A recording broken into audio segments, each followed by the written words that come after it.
এখানে দেখো 7 এবং 2 গুণ করলে আমরা 14 পাবো এবং 5 এবং 3 গুণ করলে 15 পাবো এবং আমরা জানি যে 14 লেস দেন 15।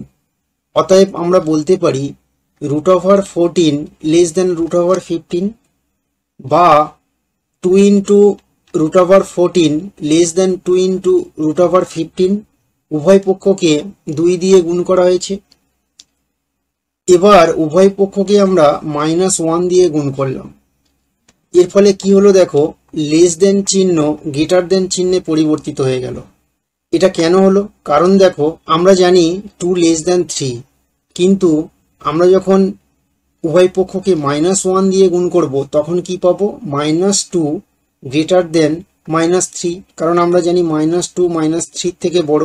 তাহলে দেখো নেগেটিভ কোনো সংখ্যা দিয়ে গুণ করলে কি হবে না, লেস দেন চিহ্ন গ্রেটার দেন চিহ্নে পরিবর্তিত হয়ে যাবে। এবার আমরা উভয় পক্ষে কি করছি না, বাম পক্ষে 9 যোগ করেছি আর ডান পক্ষে 8 যোগ করেছি। তা যেহেতু -2√14টা -2√15 থেকে বড় ছিল এবং এর সঙ্গে আরো একটা বড় সংখ্যাই যোগ করা হয়েছে, তাহলে অবভিয়াসলি এই বাম পক্ষটা ডান পক্ষ অপেক্ষা বড়ই থাকবে, বা সেই জন্য আমরা এইভাবে এটাকে লিখলাম। এবার দেখো 9টাকে আমরা কিভাবে লিখতে পারি না, √7 স্কোয়ার প্লাস √2 স্কোয়ার। √7 স্কোয়ার মানে 7 আর √2 স্কোয়ার মানে 2, 7 আর 2 মিলিয়ে 9, আর √14কে আমরা লিখতে পারি √7 ইন্টু √2। তেমনিভাবে 8কে আমরা লিখতে পারি √5 স্কোয়ার প্লাস √3 স্কোয়ার এবং √15কে লিখতে পারি √5 ইন্টু √3।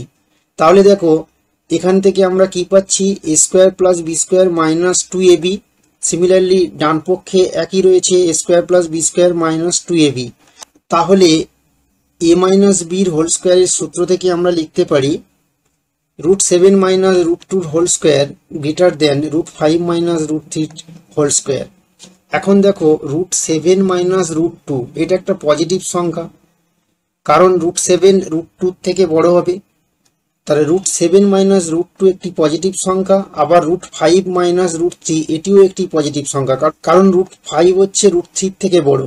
এখন একটি পজিটিভ সংখ্যার বর্গ একটি পজিটিভ সংখ্যার বর্গের থেকে বড়, তার মানে অবশ্যই বাম পক্ষের পজিটিভ সংখ্যা ডান পক্ষের পজিটিভ সংখ্যা অপেক্ষা বড়ই হবে, অর্থাৎ √7 মাইনাস √2 √5 মাইনাস √3 থেকে বড় হবে।